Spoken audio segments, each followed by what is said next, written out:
Muy buenos días, hermanos. Hace un momento, hermano, antes de llegar aquí al púlpito, me dieron ganas de llorar. Si ustedes observaron bien, hoy tuvimos la participación de dos nuevos hermanos en Cristo.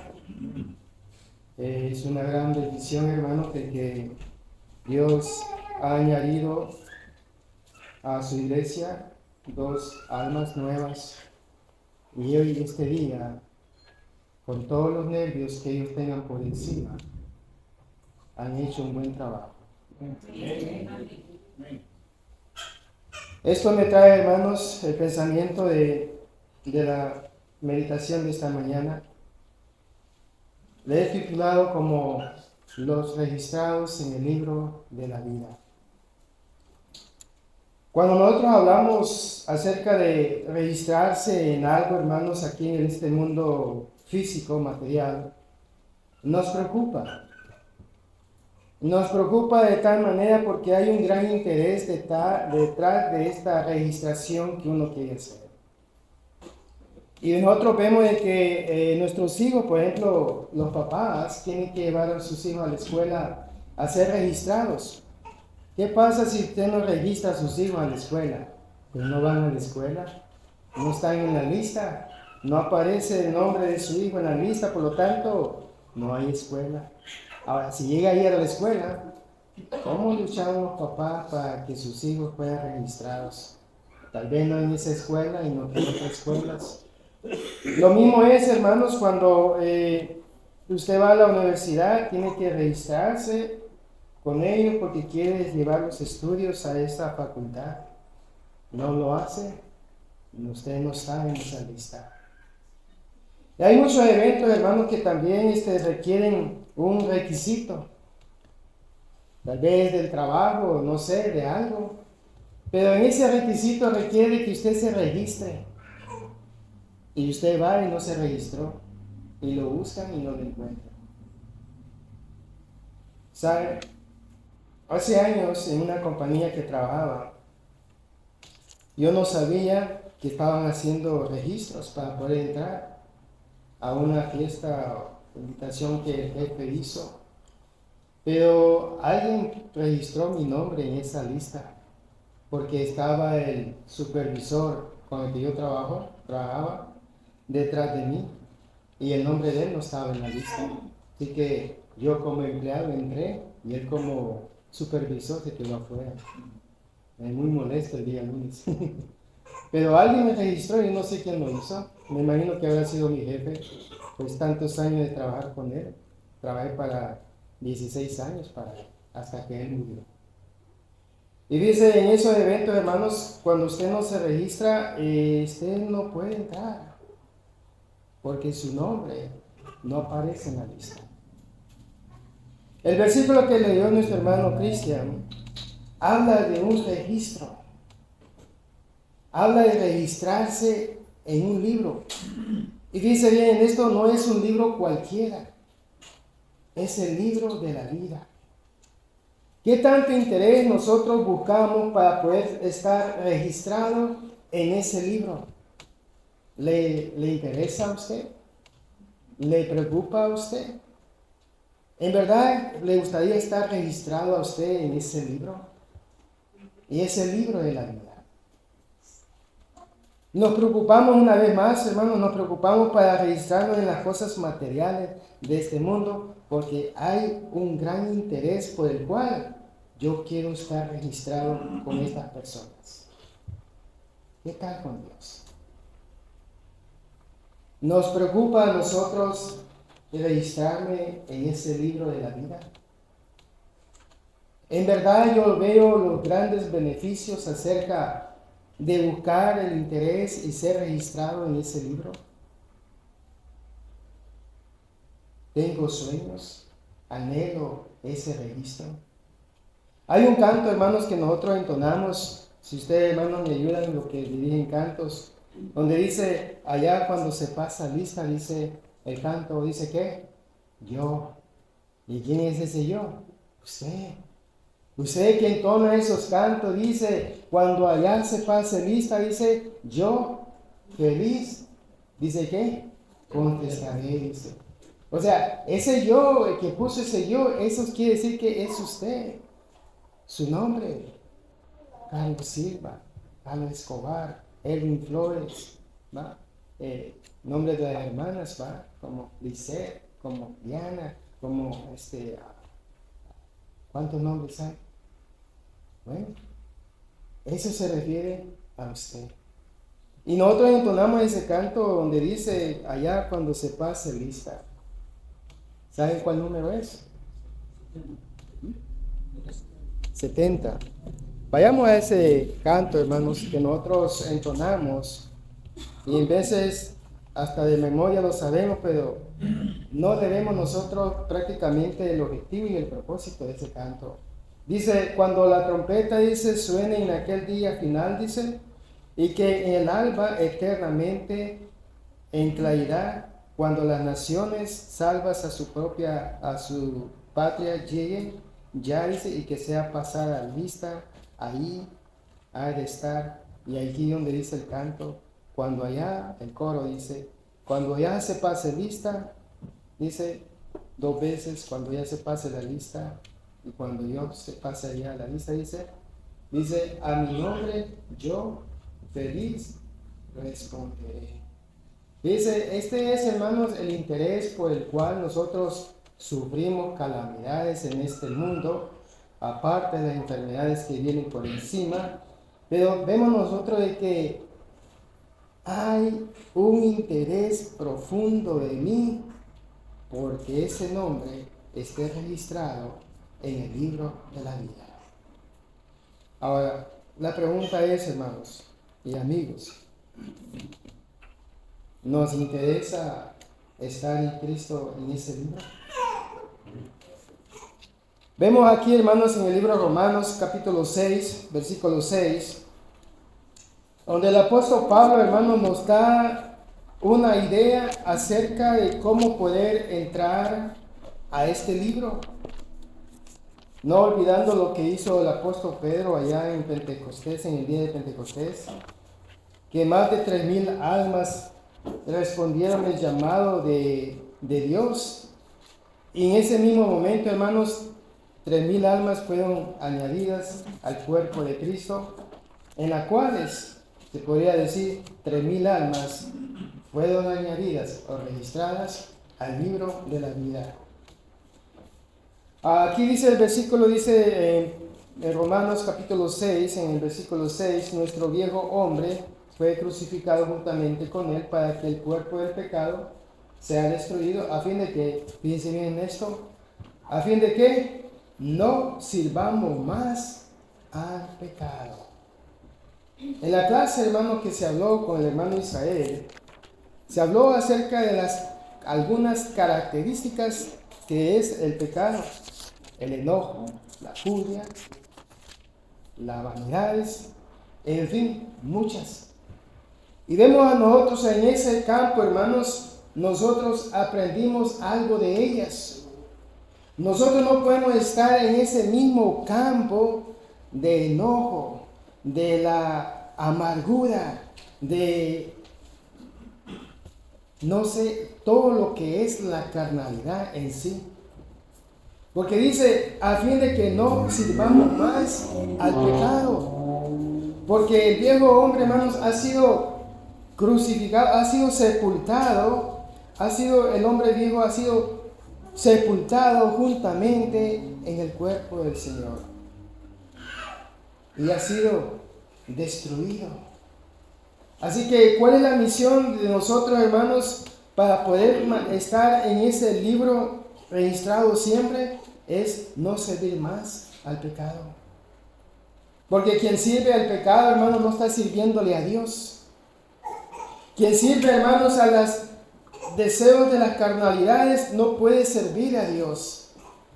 Porque Dios no es un Dios de confusión, un Dios que todo lo va a aceptar.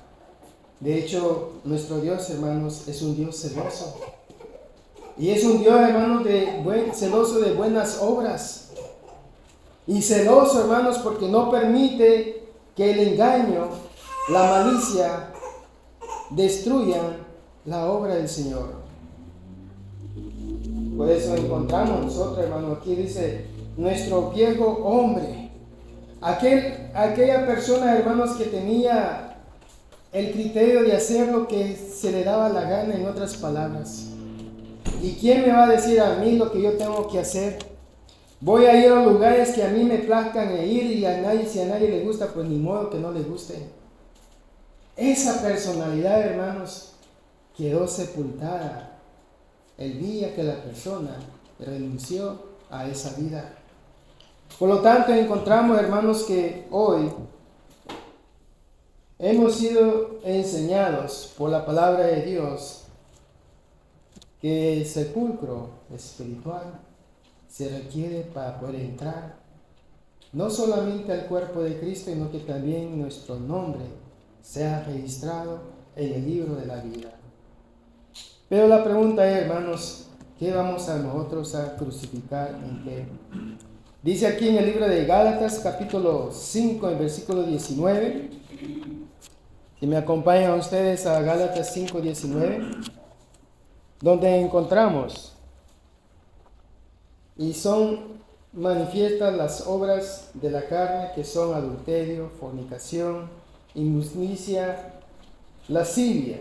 Versículo 20, encontramos idolatría, hechicería, enemistades, pleitos, celos, iras, contiendas, decepciones, herejías. Versículo 21, envidias, homicidios, borracheras, orgías y cosas semejantes a estas.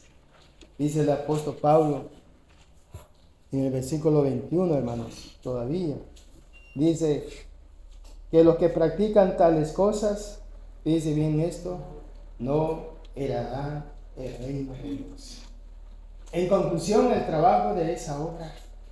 O sea que después de ser cristianos, digamos, después de que me haya convertido en cristiano y llevo una vida decentemente, hermanos, pero no cambio. Dice bien, no cambio en estas actitudes. No hago ni siquiera el ánimo de hacer alguno de estos cambios, sino que persisten todavía conmigo algunas de ellas. Dios quiere, hermano, que nosotros dejemos atrás esta vida. Dios quiere, hermano, que nosotros hagamos cosas con esto, de sepultarlas eternamente para siempre. O sea que un cristiano, hermanos, no puede andar en idolatría. Un cristiano, hermanos, no puede andar en hechicerías. Un cristiano, hermano, no puede andar en amistades con todo el mundo. Un cristiano, hermano, no puede andar en pleitos. Dice bien esto. Porque entonces, ¿dónde está el amor del cristiano? El que causa pleitos, hermanos, debe saber que está cosechando también. Un cristiano, hermano, no puede andar en celos. Y fíjese bien, esto es celo humano. Dios es celoso, pero no es lo mismo como el celo humano.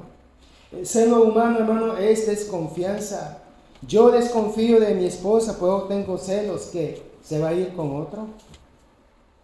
El hermano, no sé, es muy cariñoso con ella, me la quiere quitar. Como no tiene esposa, ya me la quiere quitar a mí. Hermanos celosos, hermanas celosas, ¿verdad? Que no permiten que ninguna mujer se le acerque a su esposo porque esta algo quiere y allá va encima de él, ¿verdad? Celosos. Eso es del celo, hermanos, entre los hombres, digo, entre hombre y mujer, y tengo que ser específico hoy, ¿va? Hombre y mujer, ¿va? Eso de los celos, hermano, es desconfianza. Dice, usted confía de su esposa desconfía de él. Y esta desconfianza llega a fatales situaciones hasta la muerte. Hay hombres que salen en la televisión y dicen todavía, si no eres de mí, no eres de nadie. Ahí está, la mata. la echa en una bolsa negra y la tira allá por el parque, por el río. Cosas raras, hermanos. Así que el cristiano no puede andar en iras, en contiendas. El cristiano no puede andar en disensiones. Fíjense bien en esto, hermanos. El cristiano no puede andar en disensiones. ¿Qué es esto?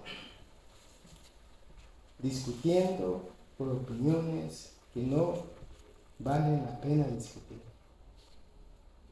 El cristiano no puede andar en herejías, en envidias o en homicidios. El cristiano no puede andar, hermanos, en borracheras o en orgías y cosas semejantes a esta, dice el apóstol Pablo. Por lo tanto, Dios nos aconseja, hermanos, de ser algo semejante a lo que Jonás hizo, según la clase que dio nuestro hermano Jonathan el día sábado, ayer. Dice, Dios aquí nos invita de que salgamos huyendo de todas estas pasiones que pueden destruir nuestra vida cristiana. Jonás salió huyendo, pero desobedeciendo a Dios. Aquí salimos huyendo nosotros de esta, pero en la obediencia al Padre. Dice en el libro de Colosenses capítulo 3, versículo 5, dice, lo que es la fornicación, impurezas, pasiones desordenadas, malos deseos y avaricia, que es idolatría, cosas por las cuales la ira de Dios viene sobre los que hijos de desobediencia. O sea que dentro de la iglesia es posible de que hayan hijos que tengan estas características, sí, pero tenemos que aprender a salir o huir de ellas para no estar bajo la mira de Dios y que la ira de Dios esté sobre quienes, los hijos de la desobediencia. Dejad, dice todavía, por ejemplo, el enojo, la malicia, las blasfemias, palabras deshonestas de vuestras bocas. Y por último, hermanos, no mintáis los unos a los otros. Esto, hermanos, hay que aprender a huir de ellas, alejarnos de ellas. Que antes eran nuestras prácticas, bueno, tenemos que cambiarlas por nuevas prácticas y tenemos que adaptarnos nosotros a un nuevo estilo de vida según la voluntad de nuestro Dios. En el libro de Salmos capítulo 119, versículo 104, de tu mandamiento sea querido inteligencia, por tanto he aborrecido todo camino de mentira. He aprendido, el apóstol, David aprendió, hermanos, el camino, probablemente duramente, pero en el libro de Salmos lo encontramos. De tus mandamientos he adquirido inteligencia. Por tanto, he aborrecido todo camino de mentira. Es que la mentira, hermanos, no lleva a ninguna victoria. Aborrecer la avaricia, hermanos, según el libro de Proverbios 28, versículo 16, el que aborrece la avaricia prolongará sus días. Y esto, hermanos, podría ser hasta ganancias deshonestas, huecas, que lleva a la persona una vida llena de avaricias. Aprendemos nosotros, hermanos, que todas estas cosas nos ataban a nosotros porque éramos esclavos de Satanás y no mirábamos nosotros que estas cosas cómo nos afectaban en sí. Si el esclavo de Satanás no muere, es arrepentido, pero ha dado un arrepentimiento fingido, no sincero. Por lo tanto, el bautismo es ser sepultado a un hombre vivo y la persona no ha cambiado en sí a través de los años.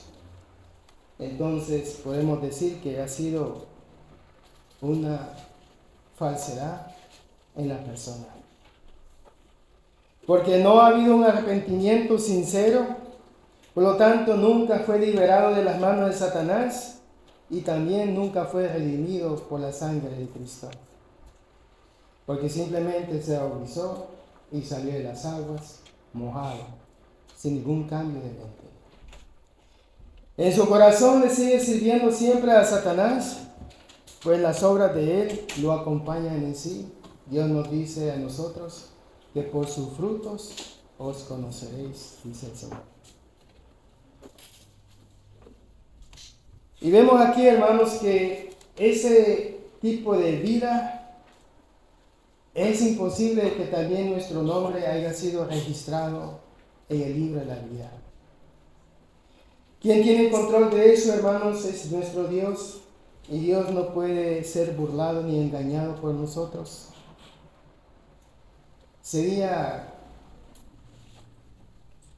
Puedo decir yo, sería hasta tonto de parte mía tratar de engañar a Dios, cuando a Dios no se le puede ser engañado. Por lo tanto, hermanos, es necesario no estimular los deseos carnales, sino que hay que suprimirlos para que ellos no prosperen ni crezcan ni gobiernen el corazón de uno.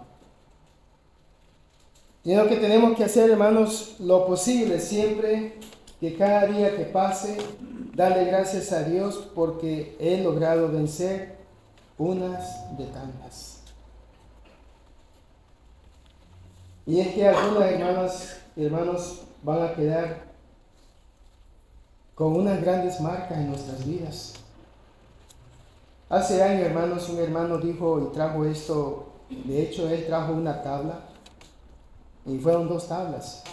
Una tabla más o menos de este tamaño, llena de clavos.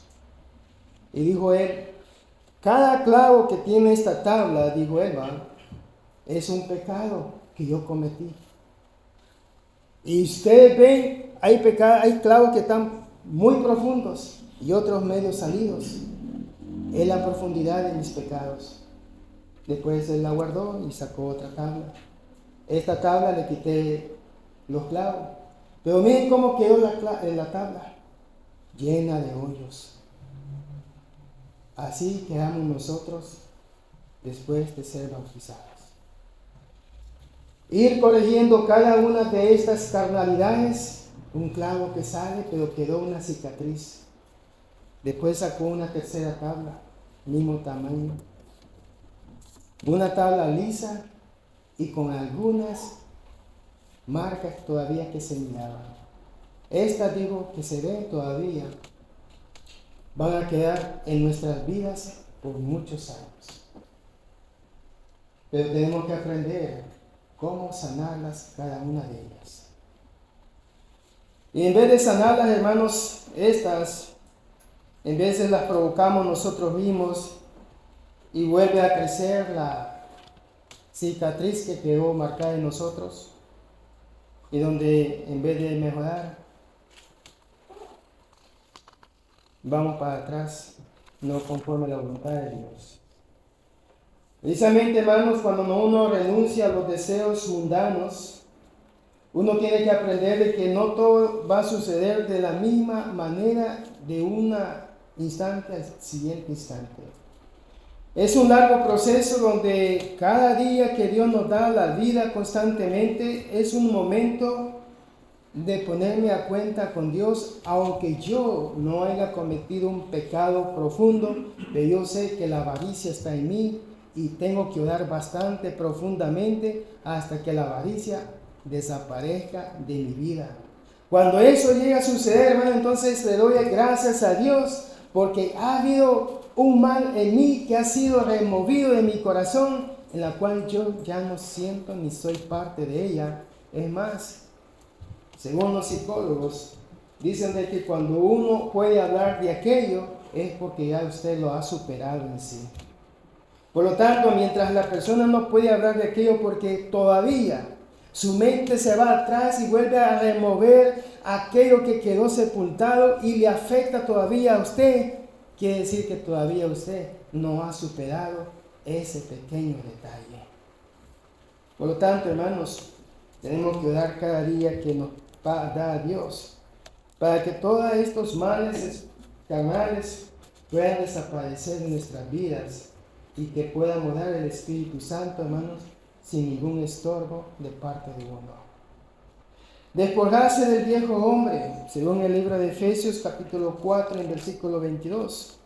Vamos a irnos a Efesios 4, 22, donde nos enseña aquí el apóstol Pablo y dice lo siguiente: en cuanto a la pasada manera de vivir, despojado del viejo hombre que está viciado conforme a los deseos engañosos.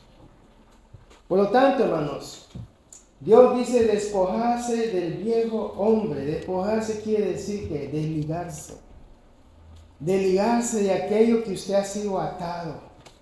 ¿Por qué usted va a querer seguir siendo atado a algo que Dios ya lo perdonó a usted?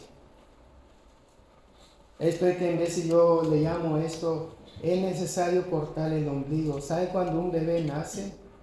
Nace con el ombligo donde ha sido alimentado.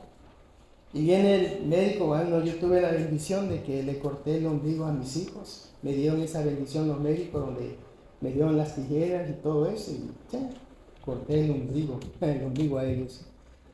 La separación del bebé con la mamá. La primera vez sentí feo cuando mi hija se la llevaron a otro lugar y a mi esposa: usted váyase de aquí, ya no tiene nada que hacer.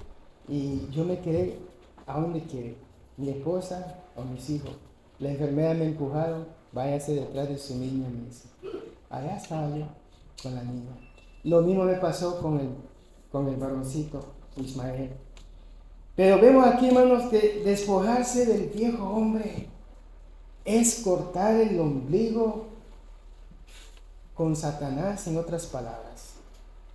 Todos los deseos en el mundo que él ofrece, cortarlo, separarse de él y caminar con Dios de aquí en adelante para siempre.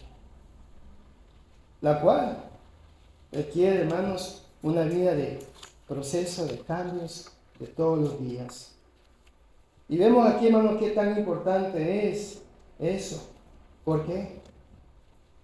Anhela que su nombre esté inscrito en el libro de la vida, con todos los defectos carnales que usted tenga.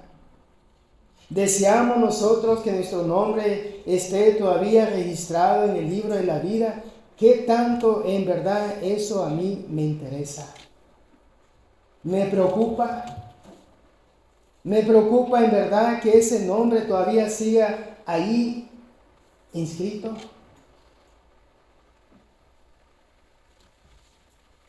Dice aquí, hermanos, en Efesios 4:31: quítense de vosotros toda amargura, dice bien, enojo, ira, gritaría y maledicencia y toda malicia. Deseamos nosotros, hermanos, que nuestro nombre esté inscrito en el libro de la vida, pero no queremos hacer cambios. No es exactamente lo que Dios busca en uno.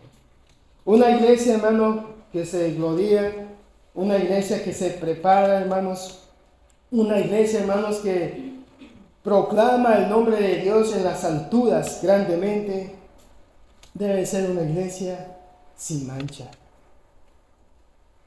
Dice, leemos esto nosotros en el libro de Efesios capítulo 5, en el versículo 25. Efesios 5, 25. Dice: maridos, amad a vuestras mujeres, así como Cristo amó a la iglesia y se entregó a sí mismo por ella, para santificarla, habiéndola purificado en el lavamiento del agua por la palabra, a fin de que presentársela a sí mismo una iglesia gloriosa, que no tuviese mancha, ni arrugas, ni cosas semejantes, sino que fuese santa y, fíjese bien, y sin mancha. Y que cuando nosotros salimos de las aguas del bautismo, hermanos, entramos todos sucios con todas nuestras enfermedades del pecado, y Dios hace la obra ahí dentro de las aguas, ojo humano que no puede apreciar, pero Dios nos dice que el viejo hombre es destruido, y cuando la persona sale del bautismo, sale como nueva criatura en Cristo. Ninguna mancha. blanco como la nieve. ¿Sabe? Yo en veces observo, hermanos, en el camino a estos grandes pintores de brocha gruesa, ¿no? Que pintan afuera, o aquellos que pintan dentro de casa. El uniforme de ellos, ¿saben qué color es? Es blanco. Y fíjense, cuando el uniforme es nuevo y ellos van con sus broches y todo eso, me he fijado de que unos salen blancos, su traje sale blanco todavía, pero unos salen con pequeñas pringas del color que hayan usado ellos. O sea, ya no está blanco. Ya de alguna forma se llenó de algunas gotas negras, rojas, y ya el uniforme ya no se ve blanco. Pues en el transcurso de la vida del cristiano, hermanos, nosotros somos similar a eso. Salimos de las aguas sin ninguna mancha. Nuestro nombre está inscrito en el libro de la vida y tenemos una larga trayectoria para llevar el nombre de Cristo en lo más alto, pero comenzamos nosotros a mancharnos. Algunos gotas grandes, otros gotas chiquitas, otros gotas bien pequeñas. El uniforme blanco que Dios nos dio, hermanos, comienza a verse ya no blanco. Ya es más lo sucio que lo blanco. Y tenemos la idea, en alguna forma, de que nosotros anhelamos irnos al cielo.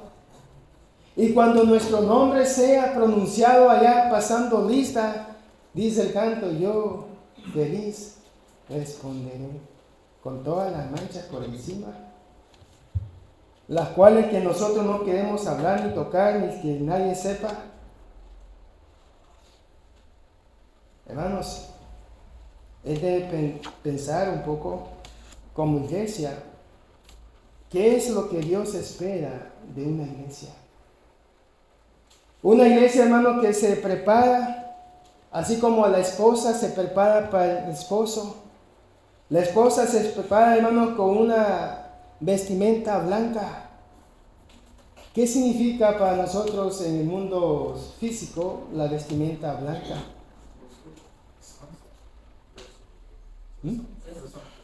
¿Santa?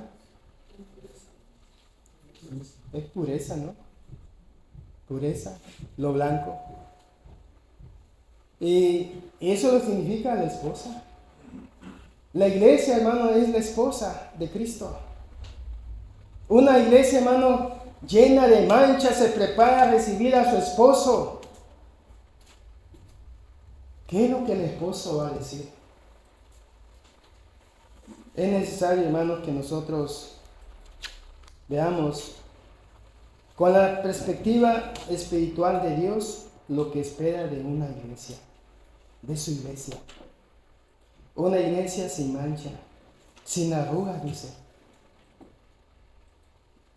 Es necesario, hermano, que nosotros aprendamos a huir de las pasiones que nos pueden comprometer a nosotros de nuestra vida espiritual hacia Cristo. Dice aquí en el libro de Santiago, capítulo 1, en versículo 1, versículo 14. Vemos aquí, hermano, que cada uno es tentado cuando de su propia concupiscencia es atraído y seducido. La pregunta es, ¿qué hacer? Es el momento, hermano, de ponerse en oración y llevarle al Señor todas nuestras necesidades como agradecimiento, y especialmente que Él me puso este día en su iglesia. Pero problemas, hermanos, todo esto se puede resolver porque el problema está en el corazón de la persona. Saber, hermanos, educar el corazón es una, digamos, ventaja que usted puede tener. ¿Sabe? Si usted quiere convertirse en un abogado, usted educa este corazón para el taller, a todo lo que es relacionado a ser un abogado. Si usted quiere ser un médico, usted educa este corazón para poder cumplir con todos los requisitos que es la medicina. Si usted quiere ser un plomero, usted tiene que educar este corazón para cumplir el trabajo de la plomería. Si usted, hermano, quiere ser maestro de escuela, usted también se prepara. Ahora, para ser cristiano, hermanos, debemos de aprender cómo educar el corazón a Cristo. Y eso, hermanos, así como le dedicamos a las cosas materiales, así tenemos que dedicarle a las cosas espirituales al Señor. Tengo que aprender, hermanos, a aprovechar el tiempo, cómo educar mi corazón para Cristo, para servir al Señor. Y vemos aquí, hermanos, que en veces batallamos mucho en este campo, pero en el campo de la enseñanza, en el campo de predicar, en el campo de instruir a otros, se habló en la clase de que no todo el mundo responde igual como otras personas. Fíjense, voy a traer un ejemplo, hermanos, está en Hechos capítulo 26, versículo 27 al 29. Y vamos a irnos a este gran capítulo, que es en Hechos 26, 27 y 29. Y vamos a ir a ver aquí, hermanos, un ejemplo, que de hecho nosotros tenemos un canto que nosotros entonamos, no recuerdo dónde está este canto. A ver, me ayudan ustedes, hermanos. Pero el canto dice: hay de los que casi mueren creyendo, completamente perdidos están. Algo así dice el canto, ¿no? Pero vemos aquí, hermanos, este ejemplo, basado en lo que acabo de decir, del rey Agripa. Versículo 26, capítulo 26, versículo 27 al 29. Y dice así: ¿crees, oh rey Agripa, a los profetas? Yo sé que crees. Entonces Agripa dijo a Pablo: por poco me persuades a ser cristiano. Y Pablo dijo: quisiera Dios que por poco o por muchos, no solamente tú, sino también todos los que hoy me oyen, fuesen hechos tales cual yo soy, excepto estas cadenas. El apóstol Pablo, hermanos, si ustedes encontramos la versión que se estaba pasando el apóstol aquí, no dejó de predicarle a Cristo a esa persona. ¿A cuánta gente, hermanos, el rey Agripa se compara hoy en estos tiempos? El rey Agripa, hermano, es un modelo de un corazón que no quiere cambiar. Y dice todavía: por poco. O sea, así estuvo Pablo de que él se convirtiera en un cristiano. ¿Cuántas gente, hermanos, hoy en día no hay así? Uno les predica, les enseña y entienden. No es que no entiendan, entienden. Pero su corazón todavía no está listo para aceptar la realidad en sí. Cristo viene pronto, para ellos no significa nada. Que su nombre puede estar registrado en el libro de la vida, significa nada para ellos. Que los que no están en Cristo, hermanos, van a tener un resultado de vida bastante desagradable. De hecho, lo leímos en Apocalipsis 20, versículo 15. Para ellos no significa nada. Porque es necesario, hermanos, que haya fe en ellos. Y mientras no hay fe en ellos, no puede haber obediencia a la palabra de Dios. Dice Romanos 10, 17. Así que la fe es por el oír y el oír la palabra de Dios. Así que es por la palabra de Dios, hermano, que hay fe en la persona, pero la persona todavía ha determinado de que todavía quiere seguir en el pecado. Y no es que no entienda el Evangelio, sí lo entiende, pero la persona no quiere obedecer aquella forma de doctrinar. Si sabemos la verdad y continuamos en el pecado, fíjense bien esto, no hay esperanza, según Hebreos 10, 26 al 31. No hay esperanza. Por lo tanto, si no hay esperanza, hermanos, ¿qué tanto le interesa o se preocupa de que su nombre esté, digamos, inscrito en el libro de la vida? Ese libro, hermanos, de la vida es un libro que Dios tiene. Solamente Él sabe cómo lo maneja. Nomás nosotros tenemos la información de que hay un libro donde nuestros nombres están registrados. Una vez una persona me dijo, ¿y usted cree que Dios va a tener tiempo de estar borrando y escribiendo nombres de todos aquellos fieles e infieles de la iglesia? Me dice. Pues yo no sé cómo el Señor lo hace. Él ha de tener una manera donde Él quita el nombre y pone el nombre. Pero eso no es la preocupación de nosotros. Saber cómo es que Él la hace. Si tiene un ángel ahí escribiendo una pluma mágica, yo no lo sé. Lo que sí sabemos, hermano, es que si no entramos al cuerpo de Cristo, también no podemos entrar al libro de la vida. Y si no entramos al cuerpo de Cristo, también el resultado de esa vida va a ser bastante desagradable, como nuestros nombres no están inscritos en el libro de la vida. Fíjense bien en esto. Lucas 18, 18 al 23, hermanos. Se habla acerca de un joven rico. Se hizo muy buenas preguntas acerca de él.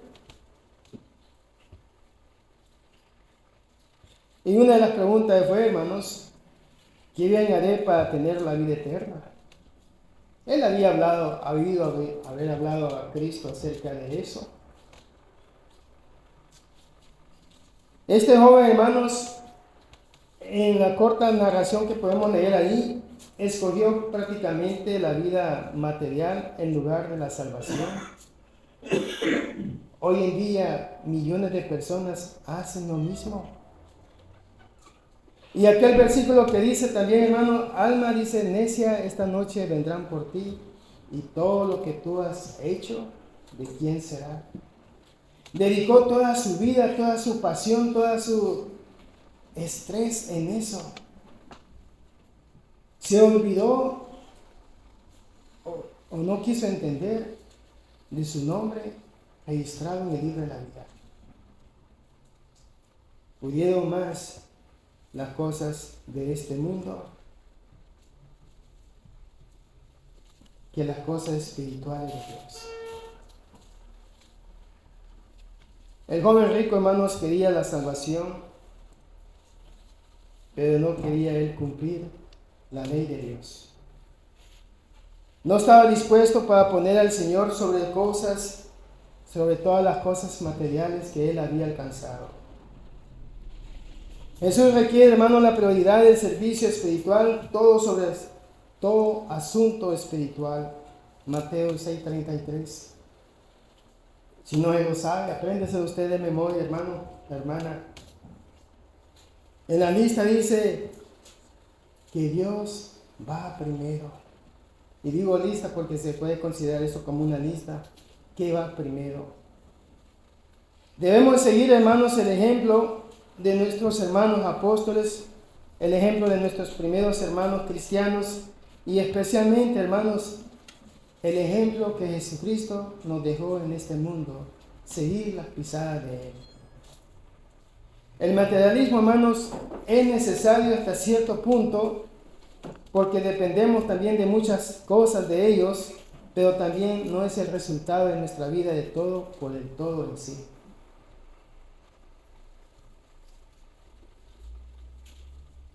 El otro día, hermanos, creo que fue el jueves o miércoles, hablando con mi esposa de muchos hermanos en Cristo están falleciendo ya. Yo que le digo a ella es que ellos ya cumplieron su tiempo acá en la tierra y con el Señor y se fueron ya. Y le digo yo a mi esposa, y esto es lo que nos damos cuenta a través de las redes sociales, ¿verdad? Que algunos ponen algo así y los que no pueden, sea por lo que sea, no tienen los medios. Es mucha la cantidad de hermanos que están muriendo. Demasiado, hermanos.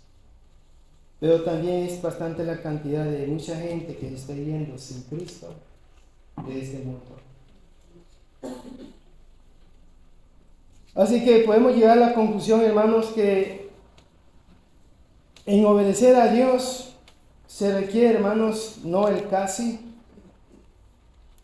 porque como dice Agripa, ¿va? Por poco me empezó a ser cristiano. El morir casi como creyendo no es una bendición de salvación. Y lo digo, hermanos, por experiencia en mi familia.